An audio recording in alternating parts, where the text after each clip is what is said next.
Welcome, friends of the strange and mysterious. Tonight we walk into Greyfriars Kirkyard. The air feels heavy. Mist clings to old tombstones. These stones have stood for a very long time. Beneath them, stories wait, hidden or forgotten. It is full of secrets.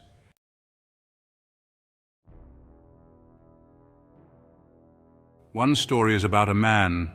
He was so feared that even in death he still haunts. Another is about a small dog. The dog's loyalty became famous, but the truth behind it is still a mystery. As we explore the fear of Bloody Mackenzie and the mystery of Greyfriars Bobby, remember this: what we find may stay with you. It may stay long after this story ends. Let's go back to Scotland in the 1600s. People were fighting and arguing a lot. They argued about God. The country was messy, it was confusing. One man became very powerful. He was also very feared. His name was Sir George Mackenzie. People called him Bloody Mackenzie. Sir George wasn't always feared. He was born in the early 1600s. He went to school. He studied law. Sir George was smart. He was good at talking. This made him a top lawyer in Scotland. But Mackenzie wanted to please the king. He became harsh. He is remembered as a villain. By the late 1670s, Mackenzie got a big job. He became the Lord Advocate. He was the king's top officer in Scotland. At that time, people in Scotland were divided. They were divided over religion. Some people were Covenanters. They wanted to worship God in their way. The king wanted everyone to follow his rules. Mackenzie's job was to enforce this. He shocked his friends with his harshness. Mackenzie's worst act was after the Battle of Bothwell Bridge in 1679. The Covenanters fought the king's soldiers. They lost. They were captured. Mackenzie showed no kindness. He ordered them locked up. They were put in Greyfriars Kirkyard, and it's a cemetery in Edinburgh. But this wasn't a normal prison. Mackenzie made it a terrible place. Some call it the first concentration camp.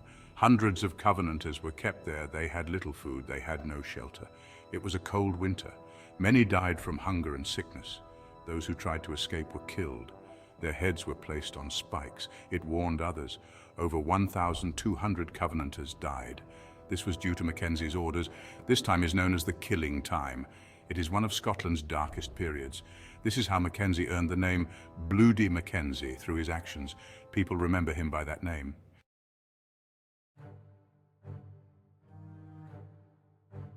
The story gets strange. Mackenzie died in 1691. He was buried in Greyfriars Kirkyard. His tomb is near his victims' graves. It's like he couldn't escape his deeds, even in death. For nearly 300 years, Mackenzie's tomb stayed quiet. Most people forgot about him. But in 1998, a homeless man broke in. He was looking for a place to sleep. He explored the crypt. He fell through the floor. He landed in a pit with bones. This started strange events. People believe it woke Mackenzie's spirit. So yeah, breaking and entering into haunted tombs, probably not the best idea. After this, strange things happened in Greyfriars Kirkyard.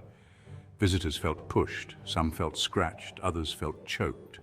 They couldn't see what did it. Some saw shadows, others got so scared they ran. This is how the Mackenzie poltergeist legend began. In November 1999, a minister named Colin Grant was called. He was asked to do an exorcism. An exorcism removes evil spirits. The city wanted to stop the attacks. They happened near Mackenzie's tomb. Colin agreed to help, but as he got closer, he felt uneasy. The air felt thick. It felt heavy. It felt like it was pushing him away. Colin was nervous. He had heard the stories. People had been hurt near the tomb.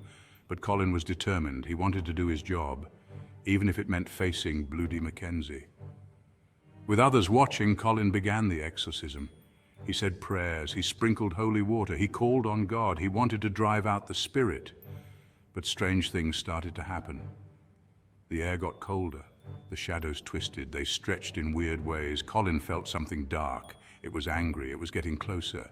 Then it was over. Colin collapsed. He was out of breath. A photographer took a picture. Later they looked at it, they saw something creepy. A shadowy figure was in the window. It stared out at Colin. The tomb was locked. No one should have been inside. The photo became famous. It made the legend scarier. The story didn't end there. A few weeks later, Colin died. He had a heart attack. People think it wasn't an accident. They believe the spirit took revenge. It was angry at Colin for trying to banish it. What happened at Greyfriars is chilling. Today, Greyfriars Kirkyard is still haunted. People report strange things. They happen near Mackenzie's tomb. They talk about scratches. They talk about bruises. Some suddenly pass out. People say Bloody Mackenzie is still angry. He is still looking for revenge, even after all these years. As long as his tomb stands, his terror isn't over. So if you're thinking of visiting, maybe bring a friend or 5.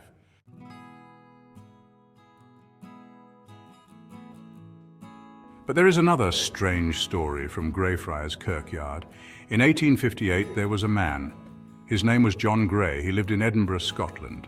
John worked as a night watchman. He had a small Skye Terrier.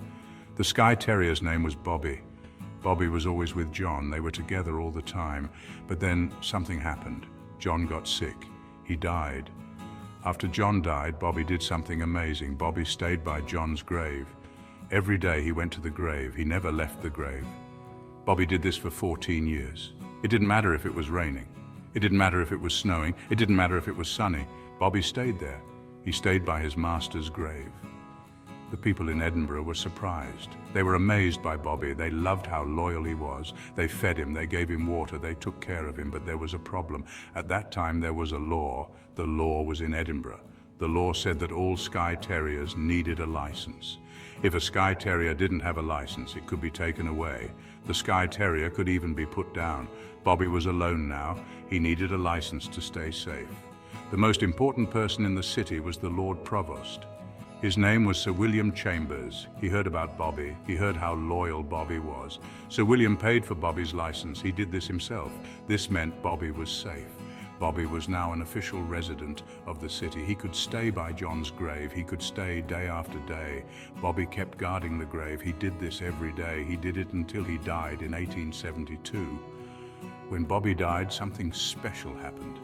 He was buried near John's grave. The people of Edinburgh loved Bobby's story. They loved it so much that they built a statue of him.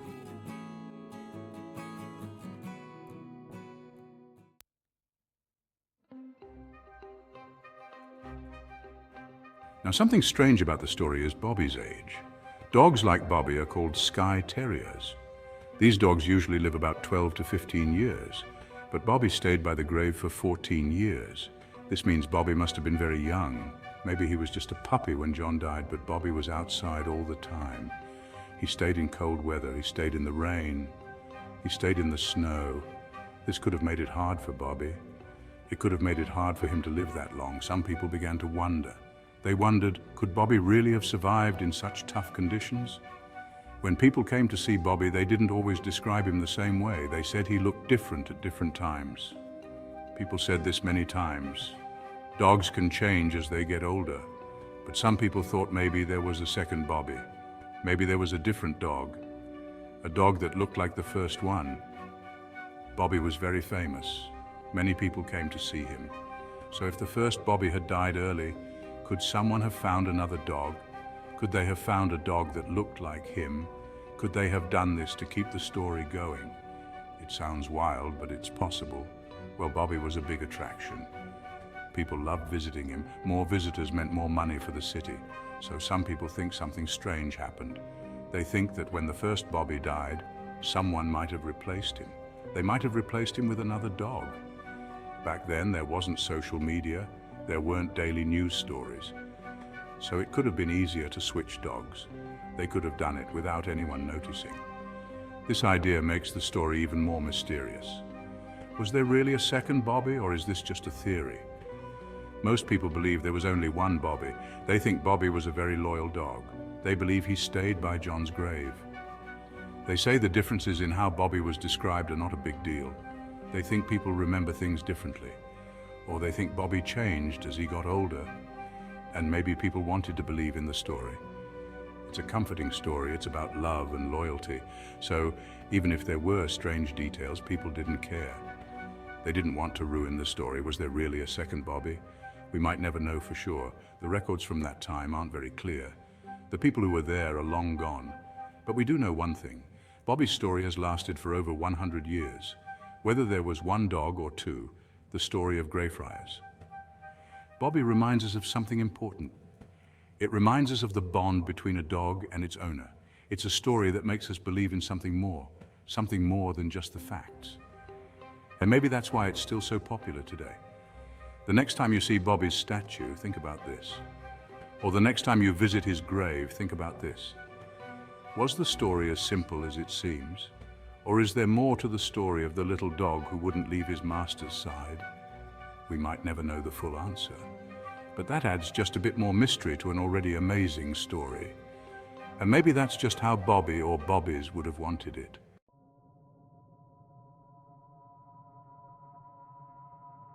If you enjoyed this journey into the strange and mysterious, don't forget to like this video, share it with a friend, and subscribe to our channel for more strange stories.